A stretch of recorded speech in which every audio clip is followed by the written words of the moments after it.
Today we will start chemical bonding and subtopic is hybridization. This is the part which is coming regularly in the examination. There is a different approach for 12th CBSE board and competition. अभी देखते इसका definition वगैरह क्या है. सबसे पहले इसे define करते, फिर कंपटीशन में हम इसे कैसे यूज करते वो तुम्हें बताएंगे, फिर इसे सीबीएसई के साथ कोरिलेट करके दिखाते हैं. हाइब्रिडाइजेशन क्या है?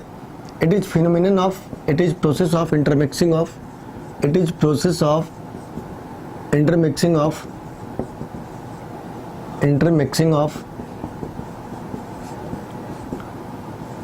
orbitals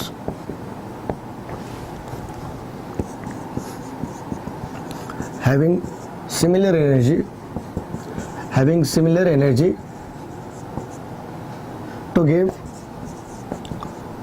orbital of equivalent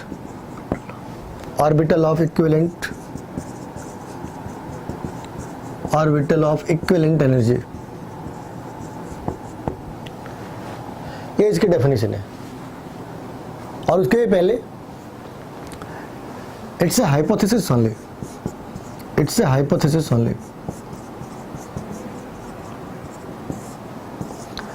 यानी हम जो कुछ भी लिख रहे हैं उसे साबित नहीं कर सकते. जो कुछ भी लिखा है इसे किसी लैबोरेटरी के अंदर हम साबित नहीं कर सकते. तो ये एक हाइपोथेसिस है. उसके पीछे रीजन क्या है? अगर पानी में एंगल है 104.5 डिग्री का, तो हमें एक थियरी बनाना है जो उस ऑब्जर्वेशन को जस्टिफाई कर सके. तो लोगों ने एक कॉन्सेप्ट बना रखा है हाइब्रिडाइजेशन का, लेकिन ऐसा कुछ भी प्रैक्टिकली नहीं होता. ऐसा कुछ भी प्रैक्टिकली नहीं होने वाला, क्योंकि इसमें इलेक्ट्रॉन एक्साइटेड हो जाते हैं. नॉर्मल टेम्परेचर के ऊपर इलेक्ट्रॉन एक्साइटेड हो जाते हैं. अगर हम ये थियरी को मान ले तो बहुत सारी चीज़ें बड़े आराम से कंडक्टर हो जानी है, लेकिन चीज़ें कंडक्टर नहीं होती, क्योंकि इलेक्ट्रॉन को एक्साइट करने के लिए तो एनर्जी चाहिए. मगर यहाँ बिना किसी एक्साइटेशन एनर्जी के ही इलेक्ट्रॉन एक्साइटेड हो जा रहे हैं. ऐसे अगर हम एक डायग्राम के जरिए बनाए तो ये कुछ ऐसा बनेगा.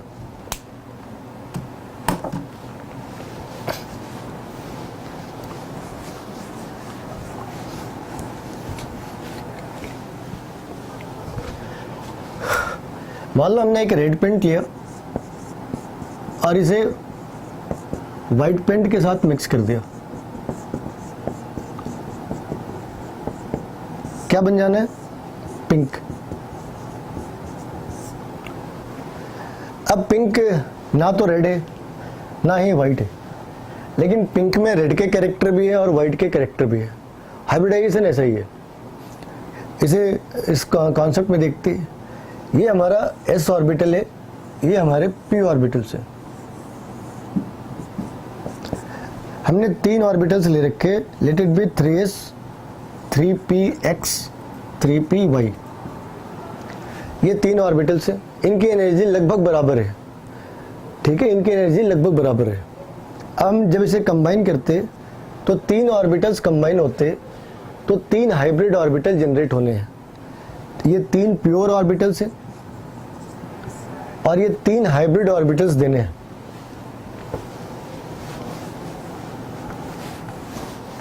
ये 3 ही हाइब्रिड ऑर्बिटल्स देने हैं.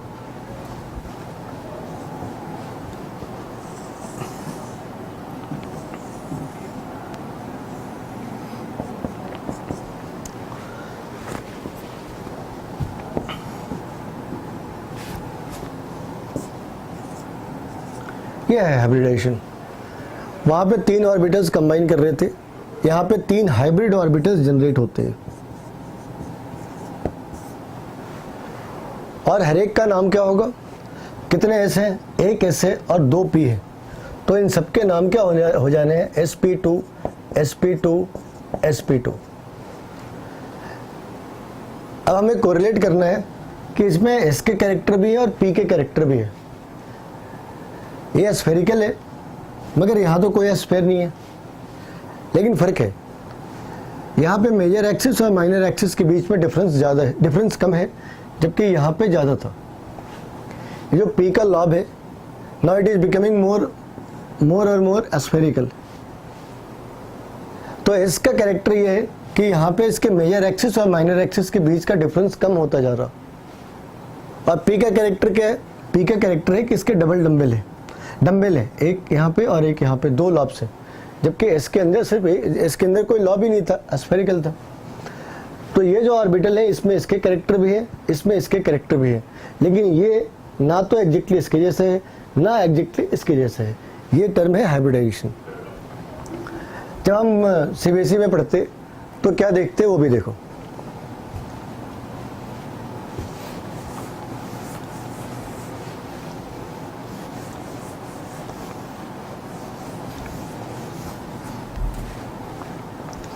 अगर मान लो हमें मीथेन का हाइब्रिडाइजेशन निकालना है, तो हाइब्रिडाइजेशन निकालने के लिए हमें 2 चीज़ें चाहिए। पहला, write the electronic configuration of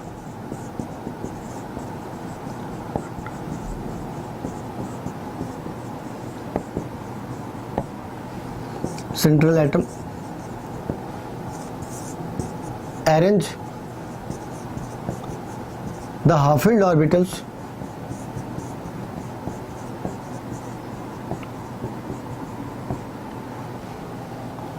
equal to its coordination number.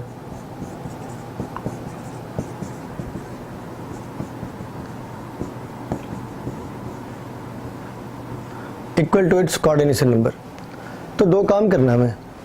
पहला, CH4 के अंदर सेंट्रल एटम ढूंढना है। Then obviously carbon will act as a central atom, क्योंकि ये यहाँ पे सबसे कम है।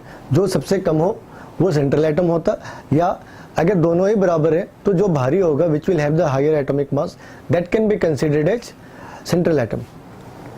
तो यहाँ पे कार्बन सेंट्रल एटम का काम करता। कार्बन के इलेक्ट्रॉनिक कॉन्फ़िगरेशन क्या होते हैं? 1s2, 2s2, 2p2। अब हम अगर इसका बॉक्स स्ट्रक्चर लिखे, ये हमें कुछ ऐसा दिखाई देगा। 1s2,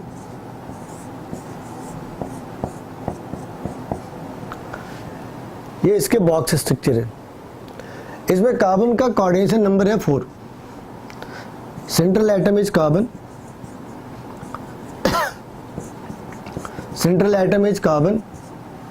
coordination number is 4।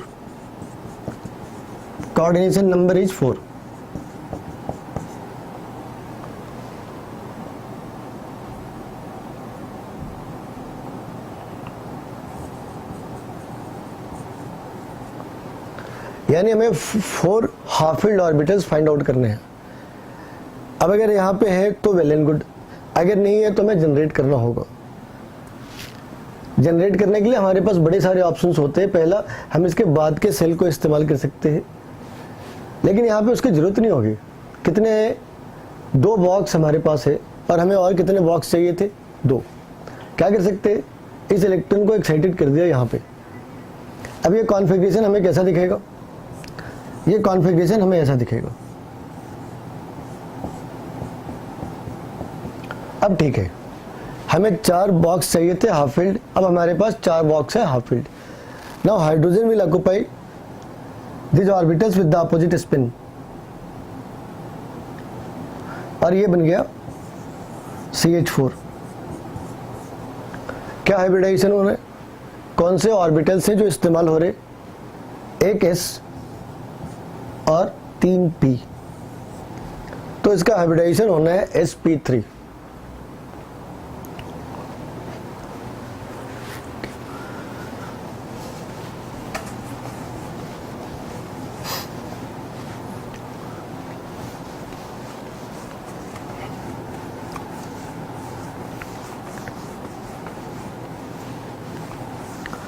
ये थोड़ा लेंदी मेथड है, इससे ज़्यादा बढ़िया और एफिशिएंट मेथड है एक दूसरा मेथड, जहाँ पे हम लिखते हैं H इज इक्वल टू, एक फॉर्मूला है H is equal to V plus M minus C plus A by 2। ये फॉर्मूला है। H फॉर हाइब्रिडाइजेशन,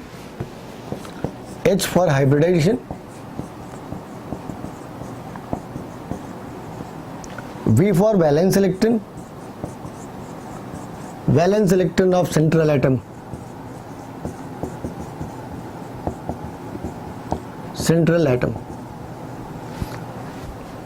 M क्या है? M is number of monovalent atom, number of monovalent atom, monovalent atom oblique ion. कौन से group के हो सकते?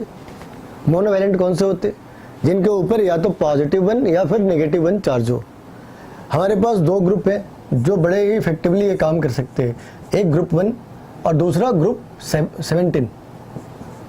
Group 1 में कौन से एलिमेंट है? Hydrogen, lithium, sodium, potassium, rubidium, etc। और ग्रुप 17 में फ्लोरीन, क्लोरीन, ब्रोमीन, आयोडीन। इसके अलावा NH4 पॉजिटिव, Cn नेगेटिव, लेकिन हमें फिलहाल उसकी जरूरत नहीं है। C and A charge on cation, charge on cation and anion respectively.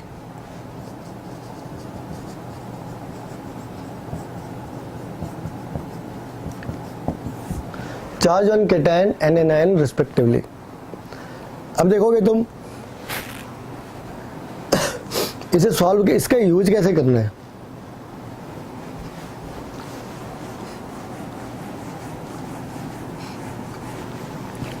सबसे पहले तुम्हें ये ना लगे कि ये फॉर्मूला इतना लंबा है, इसे याद कैसे रखना है। इसे याद रखने का भी एक शॉर्टकट है, H मीन्स हाइब्रिडाइजेशन। इसे वर्ड्स में ऐसे याद कर लेना। कोई भी V नाम का कोई भी लड़का हो सकता है, मान लो विजय है, लिखा Vijay has done MCA in 2 years। यहाँ देखो विजय MCA 2 years, ठीक है। शॉर्टकट तरीका है इनको याद रखने का। अभी यहाँ पे एक प्रॉब्लम ये आ रही कि इसमें 2 बार प्लस का साइन है, 1 बार माइनस का साइन है। हो सकता है तुम इंटरचेंज कर जाओ, तो उससे बचने का तरीका है M लिखा for a time being consider M as a minus, M for minus.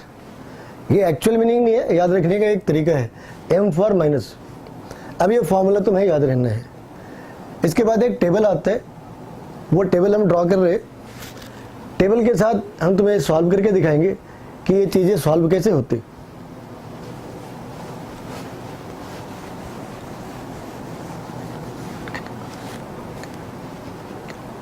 इधर लिखा H,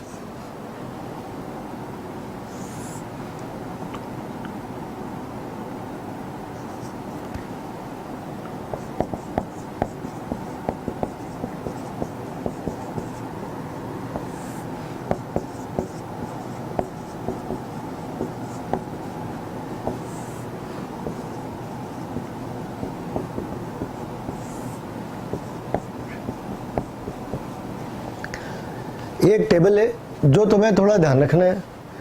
अगर वो उस फॉर्मूले के ऊपर H आ रहा 2, तो उसका हाइब्रिडाइजेशन होना है sp। 2 लिखा है ना, मतलब 2 ऑर्बिटल यूज होने हैं। और कभी भी हमें स्टार्ट करना s के साथ, बिना s के कोई हाइब्रिडाइजेशन नहीं होता। एक s होना है, उसके साथ एक p आया। इसमें बॉन्ड एंगल होने हैं 180 डिग्री। इसकी ज्योमेट्री होनी है लीनियर, और ये इसका स्ट्रक्चर है। अगर इसकी वैल्यू 3 आ गई तो, अगर इसकी वैल्यू 3 आती है तो एक S और 2 P। फिर बॉन्ड एंगल कितने होने? 120। और ज्योमेट्री कैसे बनना? Triangular planar, triangular planar. और स्ट्रक्चर कैसा दिखेगा? ये स्ट्रक्चर है।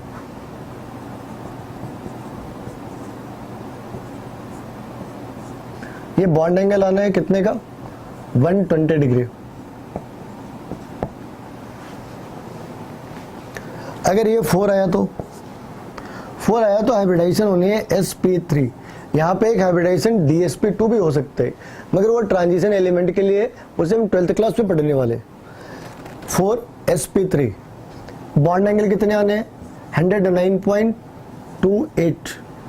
नाम क्या है? टेट्राहेड्रल। और इसके स्ट्रक्चर बननी है ऐसे।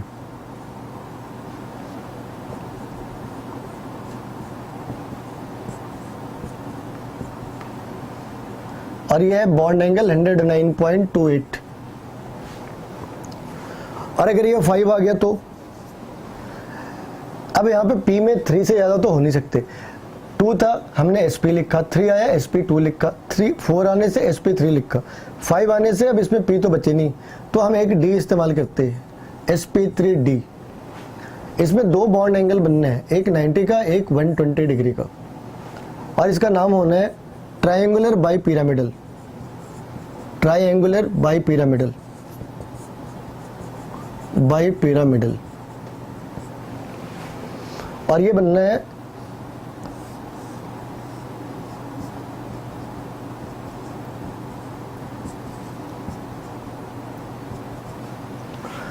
इसमें 2 बॉन्ड एंगल है, पहला ये 120 का, दूसरा ये 90 का। इसे एक बार लिख लो, आगे हमें 6 और 7 भी लिखना है।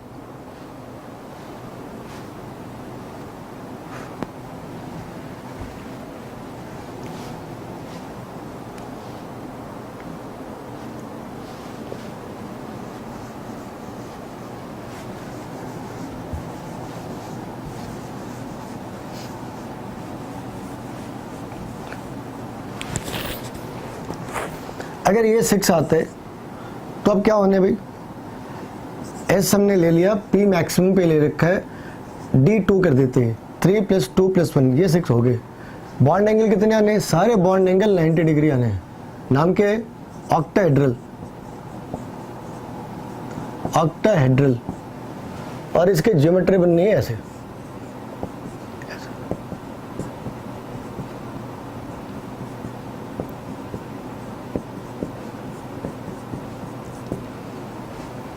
और अगर 7 आ जाए तो 7 आने से SP3D3 होना है। इसमें 2 बॉन्ड एंगल बनने हैं, 72 और 90। नाम है pentagonal bi pyramidal.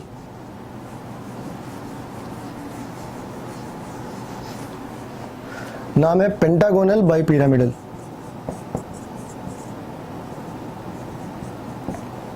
Bi pyramidal.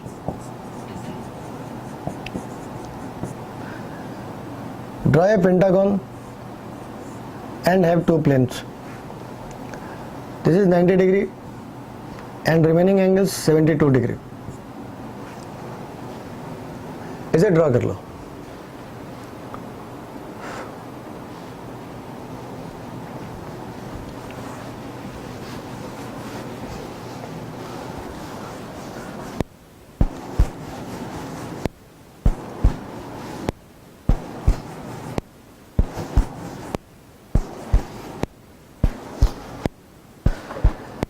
में एक चीज का ध्यान, angles, angle and geometry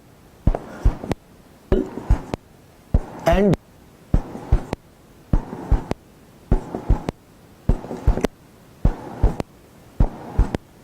only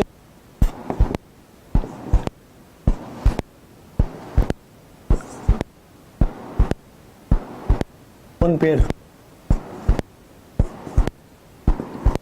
around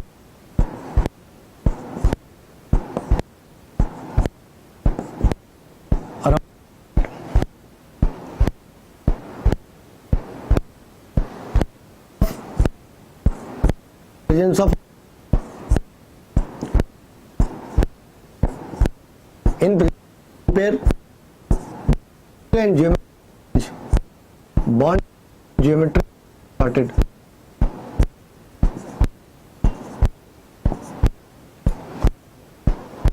It start.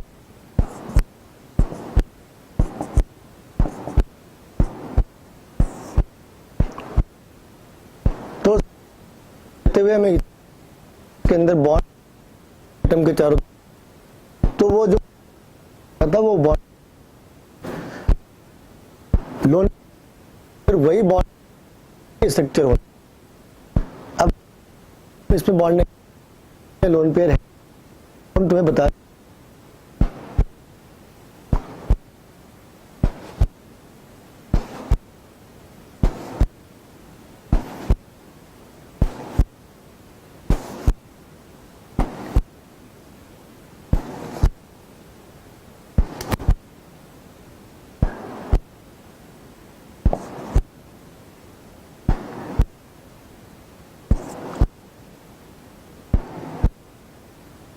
SF4 F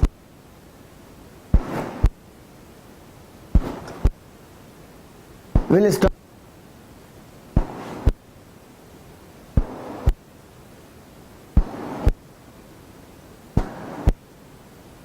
H is equal to minus 2.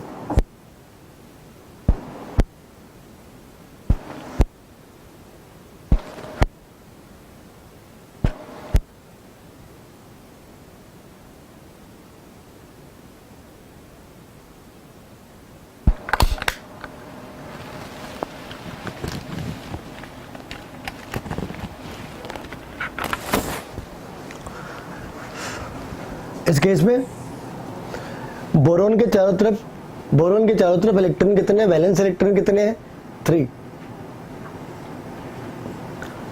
और कितने मोनोवैलेंट एटम है, मोनोवैलेंट एटम के लिए क्या कहा था कि या तो वो ग्रुप 1 के होने चाहिए या ग्रुप 7 के। ये हैलोजन ग्रुप के मेंबर्स हैं। कितने हैलोजन है यहाँ पे, 3। So it is another 3 divided by 2 because this it's a neutral molecule, so there is no question of any positive or negative charge. Now what is the sum, 3। Table देखो, table में 3 का क्या मतलब लिखा है, अगर 3 लिखा है तो इसमें हाइब्रिडाइजेशन होने है sp2। अब क्वेश्चन ये है कि बॉन्ड एंगल और ज्योमेट्री वैसा ही होगा या चेंज होना है, चेक कर लेते हैं। 3 वैलेंस इलेक्ट्रॉन थे और 3 ही बॉन्ड बन गए, यानी कि यहाँ पे कोई भी लोन पेयर नहीं बचता। इसे तुम ऐसे लिख लो, boron 3 electron and 3 bonds, so 0 lone pair around boron.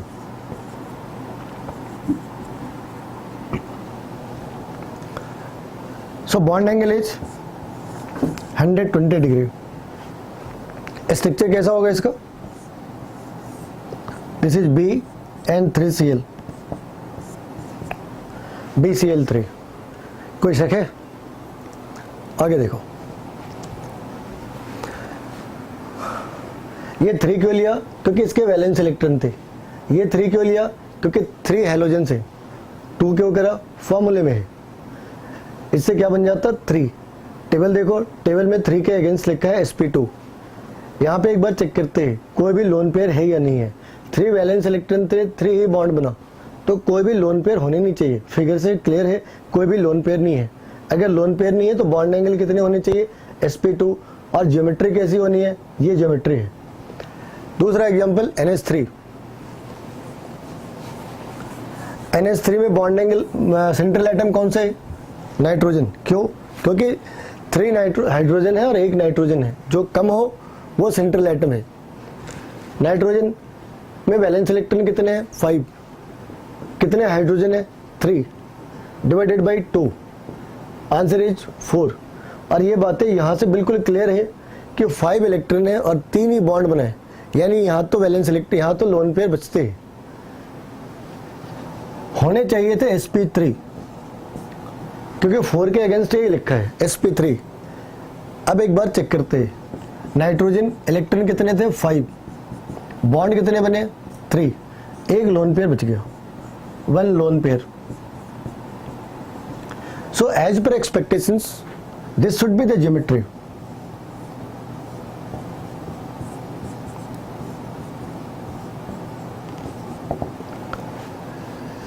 ये जो लोन पेयर है, इस बॉन्ड को अंदर की तरफ कॉम्प्रेस करते, तो ये बॉन्ड एंगल 109.28 की जगह 107 हो जाती है। तो मैं कहा था ना, लोन पेयर होने से ये बॉन्ड एंगल अपनी जगह से चेंज हो जाने हैं। तो ये बॉन्ड एंगल अब 109.7 की जगह 107 होगा, 107। और ये स्ट्रक्चर होगा distorted tetrahedral and more precisely it's a pyramid. अगर इसे रब कर दे तो ये पिरामिड बन जाते हैं। ये एक पिरामिड है।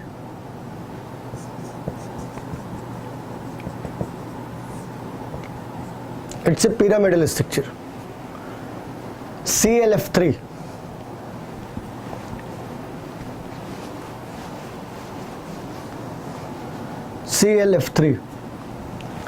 ClF3 में सेंट्रल एटम कौन से, क्लोरीन, वैलेंस इलेक्ट्रॉन कितने होने 7, हेलोजन कितने हैं 3 डिवाइडेड बाई 2, आंसर कितना है 5। तो एक्सपेक्टेड हाइब्रिडाइजेशन क्या है DsP3। हाइब्रिडाइजेशन तक कोई प्रॉब्लम नहीं, प्रॉब्लम है बॉन्ड एंगल के ऊपर और उसके एक्चुअल ज्योमेट्री के ऊपर। तो यहाँ देखो इलेक्ट्रॉन कितने थे 7, बॉन्ड कितने बने 3, यानी 2 लोन पेयर तो है ही है।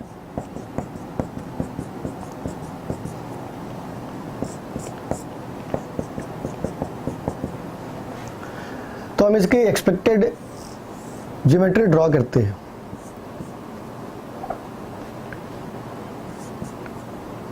जो लोन पेयर होंगे it will occupy the equatorial position, इसका नाम है equatorial position.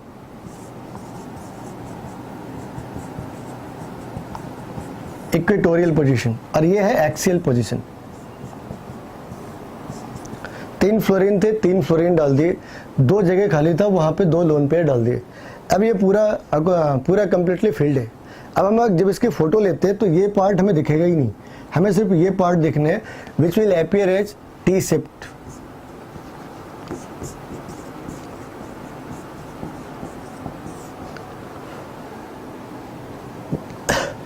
This is your homework. This is your homework. And this is your homework.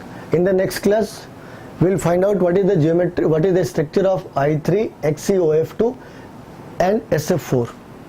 Okay.